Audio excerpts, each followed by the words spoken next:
A pergunta de hoje é um pouco idiota, quem sabe?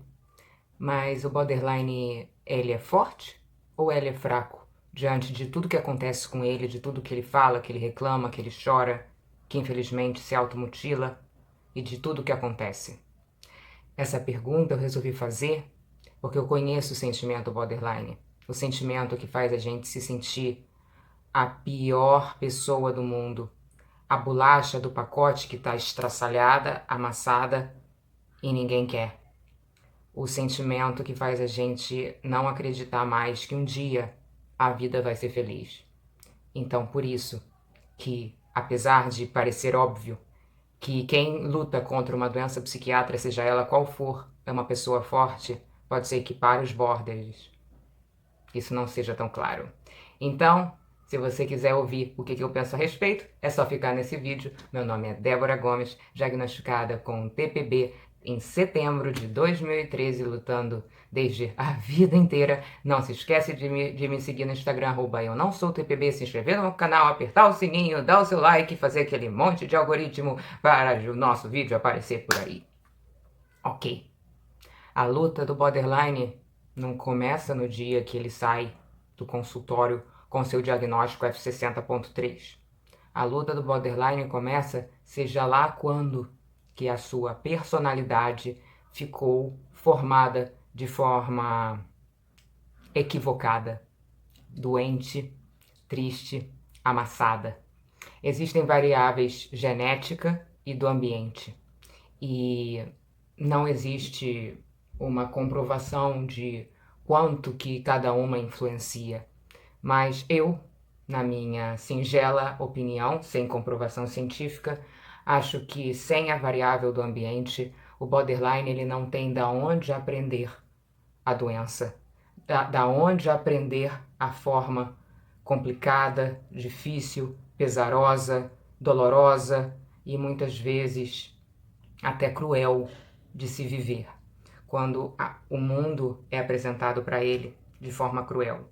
Então, se o mundo é tão dolorido, se tudo é tão difícil, se acordar, dormir, viver, conviver é tão difícil, o borderline, sem saber, ele está lutando desde antes do seu diagnóstico em relação a tudo e qualquer coisa que ele tiver conquistado. Se ele terminou o segundo grau, se ele trabalhou numa padaria, numa empresa grande, autônomo, dirigiu um carro, deu uma aula particular, estudou alguma coisa, fez qualquer coisa, que calor, fez qualquer coisa, ele lutou. Ele lutou muito. Porque, na verdade, antes de eu receber meu diagnóstico, com 31 anos, e eu já tinha os sintomas, por que eu não procurei antes? Porque a mim não foi apresentada outro tipo de vida. A única vida que eu tive foi a minha vida. Então, para mim, era normal fazer tudo sofrendo. E eu achava que todo mundo fazia tudo sofrendo. E aí, cada momento que eu tinha de alegria, de conquista, de tudo, eu tentava agarrar com todas as minhas forças para ter um pouco de felicidade. E aí, quando o borderline recebe o seu diagnóstico, a luta continua, companheiros, não é? Por quê? Porque além de tudo isso que ele continua tendo que vivenciar, e agora tem um nome, tem 5 a 9 sintomas, tem uns medicamentos. Os medicamentos que precisam ser testados, tá? A gente tem agora, está começando um estudo muito interessante que é da genética, em relação aos medicamentos. É uma coisa que está iniciando agora, que uma grande amiga minha de infância me estimulou a fazer o exame esqueci o nome agora, mas a gente testa a nossa genética para ver que medicamento que funciona. Mas eu acredito que isso esteja no começo, né? A gente não tem um teste que vai sair lá. Escitalopram, quetiapina, lamotrigina, que é o que eu estou tomando agora. Então, da biogenética. Na verdade, a gente ainda funciona na tentativa. Tentativa tanto da substância, né? Pode ser a lamotrigina, o topiramato, a quetiapina, olanzapina, quanto da dosagem dessa substância. E para você descobrir isso, você passa por falta de libido, constipação, tremedeira, irritabilidade, fome, engordar. Muitas pessoas engordam muito. Com isso, a perda de grande parte da sua autoestima, porque vê seu organismo, às vezes, a pele modificando, o corpo modificando. Então não é brincadeira não, e às vezes você faz isso simplesmente para dispensar uma substância, um medicamento que te dá depressão, um medicamento que te dá mania, um medicamento que te piora. Ué, Débora, se o medicamento te piora, por que toma medicamento? Toma medicamento porque medicamento é a maneira da gente suavizar o sintoma. Mas qual medicamento? Tentativa e erro. Já imaginou o que é uma pessoa que foi procurar um psiquiatra provavelmente em crise, ainda entrar numa loucura de tentativa e erro, onde de repente os sintomas pioram? E essa pessoa permanece viva, lutando, e às vezes recebe licença do trabalho e faz de tudo para continuar trabalhando, voltar ao trabalho depois de uma licença, lidar com o preconceito que eu falei em outro vídeo, voltar para o trabalho de uma licença psiquiátrica com de repente as pessoas olhando para você como se você fosse o maluco que saiu porque tem depressão. O que eu já ouvi no meu trabalho, que eu soube que falaram de mim, eu saí de licença e as pessoas pensaram que é por depressão. E aí eu ouvi que eu soube que falaram, o que que tem a Débora? Por que que ela tá desse jeito? Ela tem um ótimo emprego, é bonita, é jovem, é falta de pi? Será que é falta de pi? Ou será que é um problema muito grave que me fez lutar horrores para obter cada conquista? Minhas formações, meus estudos, meus trabalhos, organizar a casa, nos relacionamentos com as pessoas, nas amizades, sendo tudo mais pesado, mais difícil. A gente vive assim todo dia. O bipolar vive assim num gráfico mais longo. Não estou dizendo que é menos pior, não. Depressão bipolar é uma coisa terrível, mania bipolar é terrível. Mas a gente pode ter isso no mesmo dia. Se a gente pode ter isso no mesmo dia, a gente pode ter que vencer várias crises no mesmo dia. E você acha que se aprende a vencer crise assim? Em um segundo você cai numa crise border e você aprende a sair dela? Não.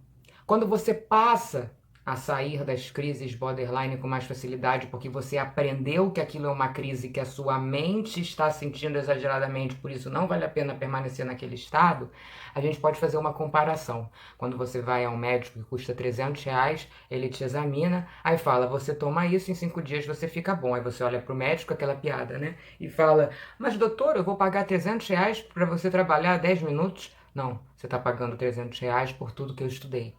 Então, se a gente consegue, em algum momento, sair da crise rapidamente, se a gente consegue socializar, se a gente consegue estar no emprego, se a gente consegue fazer qualquer coisa, falar no YouTube, é porque a gente batalhou para conseguir estar em pé.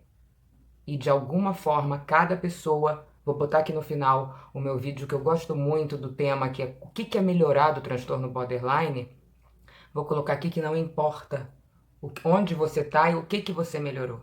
Importa tudo que você aprendeu. Agora, quando você tem o sentimento borderline, você sofre muito. E o que é vencer essa crise borderline? Se eu ficar 5 dias deitada na cama, eu sou fraca?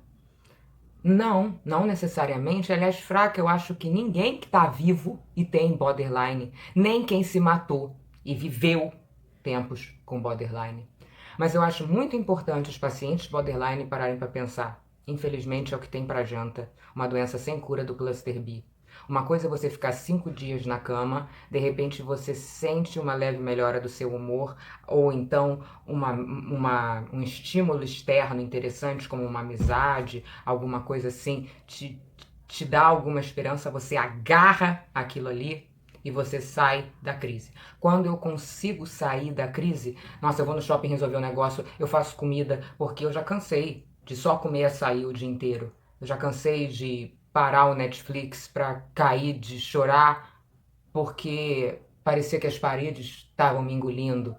E aí, eu sou fraca porque eu sinto que as paredes estavam me engolindo? Ou eu sou forte porque eu tô aqui contando isso para vocês? Aí fica a cargo de quem quiser achar, porque é muito fácil julgar o outro se você não tem. Eu queria dizer para os pacientes borderline e não tentar, de alguma maneira, encontrar um lugar para puxar na hora que está em crise, para não ficar 100% em crise. Porque você pode ter lembranças ótimas, ter bons amigos, um bom relacionamento e coisas para você agradecer, de forma que você não permaneça só lá embaixo.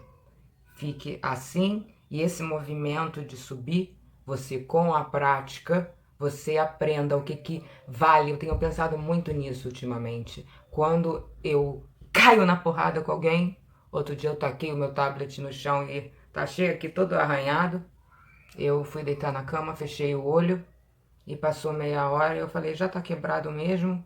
O que aconteceu não suspendeu minha relação de amor em relação à pessoa que eu estava conversando, que discordou de mim, seja lá o que for. Então vamos seguir em frente. O que é um tablet nessa vida? E ele está funcionando. Que bom. Então vamos agarrar essa oportunidade e vamos entender que ter o CID F60.3 não faz da gente melhor do que ninguém, mas também não faz da gente pior do que ninguém. Não somos fracos, é impossível ser fraco e ao mesmo tempo ter o transtorno de personalidade borderline. Até a próxima e vamos agarrar, hein, galera?